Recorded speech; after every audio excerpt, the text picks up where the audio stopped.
Segundo Crônicas 34, versão King James atualizada. Tinha Josias 8 anos de idade quando começou a governar e reinou 31 anos em Jerusalém.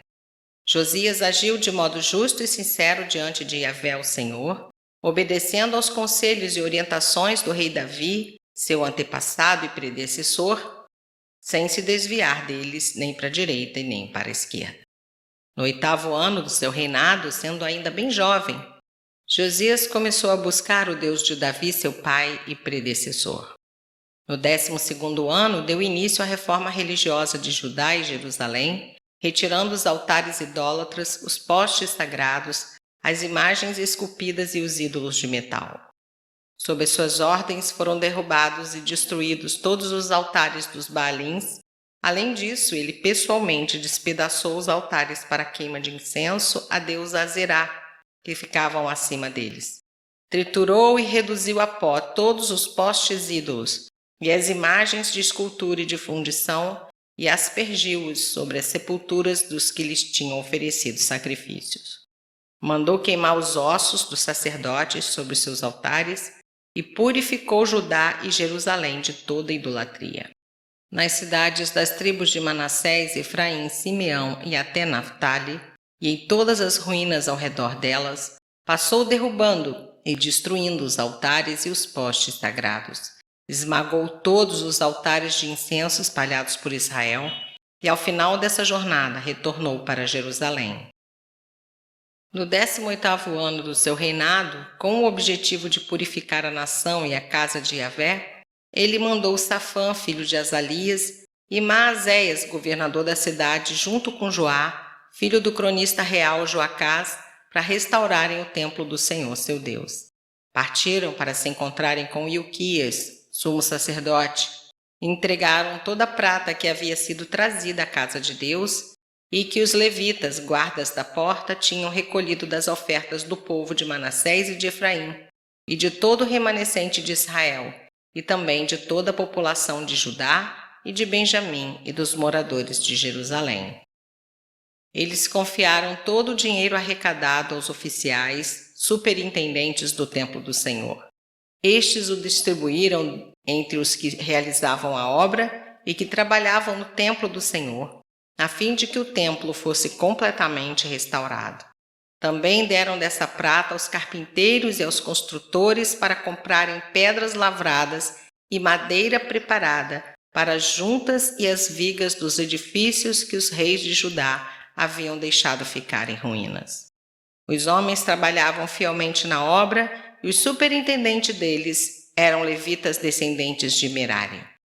Jaate e Obadias e também os descendentes de Coate, Zacarias e Mesulão, dedicados ao adiantamento e conclusão da obra. E todos os levitas que eram hábeis em instrumentos de música estavam encarregados dos operários e tinham a responsabilidade de supervisionar todos os trabalhos em todas as funções. Outros levitas eram secretários, escrivães, oficiais e porteiros. Enquanto distribuíam o dinheiro que se havia trazido como oferta à casa de Yahvé, o Senhor, o sacerdote Ilquias encontrou o livro da Torá, a lei do Senhor, dada por intermédio de Moisés. Então Ilquias comunicou ao secretário Safã: achei o livro da Torá, a lei, na casa de Yahvé, o Senhor, e entregou o livro nas mãos de Safã. Safã levou o livro ao rei e contou-lhe: eis que teus servos estão fazendo tudo quanto se lhes ordenou. Tomaram a prata encontrada no templo do Senhor e a entregaram nas mãos dos superintendentes e nas mãos dos que fazem a obra. O escrivão Safã relatou ainda ao rei: o sacerdote Ilquias entregou-me um livro, e Safã leu algumas partes da obra para o rei. Assim que o rei ouviu as palavras da lei, o rei rasgou suas vestes. Então o rei deu a seguinte ordem a Ilquias, Aicã, filho de Safã, Abdom, filho de Mica, ao secretário e escrivão Safã e ao auxiliar real Asaías: e depois, imediatamente, consultai a Yahvé, o Senhor, por mim, pelos que restam em Israel e em Judá, sobre as palavras desse livro que foi encontrado. Pois grande é o furor do Senhor que se tem derramado sobre todos nós, porquanto nossos antepassados não obedeceram à palavra de Yahvé, o Senhor, a fim de viverem de acordo com tudo o que está escrito nesse livro. Então Ilquias e os mensageiros do rei foram falar com a profetisa Hulda, esposa de Salum, filho de Tocate, neto de Arás, e responsável pela guarda e conservação das vestimentas reais. Ela morava na Cidade Baixa, o bairro Novo, em Jerusalém. Então Hulda lhes declarou: Dizei ao homem que vos enviou a mim: Assim diz o Senhor: Eu trarei o mal sobre esse lugar e sobre os seus habitantes, a saber, todas as maldições que estão escritas no livro que se leu diante do rei de Judá. Isto porque me desprezaram e queimaram incenso a outros deuses, para me provocarem a ira com todas as obras das suas mãos. Por esse motivo, o meu furor se derramará sobre esse lugar, não se apagará.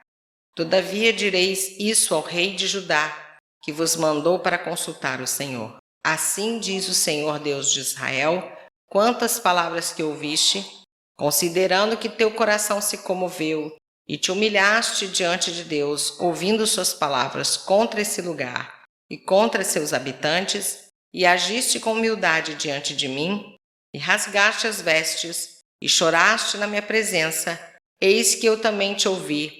Oráculo de Yahvé, isto é, assim declara o Senhor. Portanto, eu o reunirei aos seus antepassados, e serás recolhido ao teu sepulcro em perfeita paz, e os teus olhos não contemplarão todo o mal que trarei sobre esse lugar e sobre seus habitantes. Em seguida, eles voltaram com a resposta ao rei. Diante dessa palavra, o rei Josias convocou todas as autoridades de Judá e de Jerusalém. Em seguida, subiram à casa de Yahvé, o templo do Senhor, na companhia de todos os líderes de Judá e todos os cidadãos de Jerusalém, os sacerdotes e os levitas, toda a população, dos mais simples aos mais importantes, jovens e idosos. E diante de todos, o rei leu em alta voz todas as palavras do livro da aliança que havia sido encontrado no templo do Senhor. Ele tomou seu lugar e diante de Yahvé estabeleceu uma aliança, comprometendo-se a seguir o Senhor e obedecer de todo o coração e de toda a alma os seus mandamentos, aos seus testemunhos, aos seus estatutos, cumprindo zelosamente as palavras da aliança escritas naquele livro. Também fez com que todos os que estavam em Jerusalém e em Benjamim se comprometessem com o mesmo pacto, e todos os moradores de Jerusalém passaram a obedecer e a proceder de acordo com a aliança de Deus, o Deus de seus antepassados. Josias retirou todas as abominações de todas as terras que pertenciam aos israelitas, e ainda fez com que todos os que estavam em Israel cultuassem e servissem a Yahvé, o Senhor seu Deus. Enquanto viveu, não deixaram de andar de acordo com a vontade do Senhor, Deus de seus pais.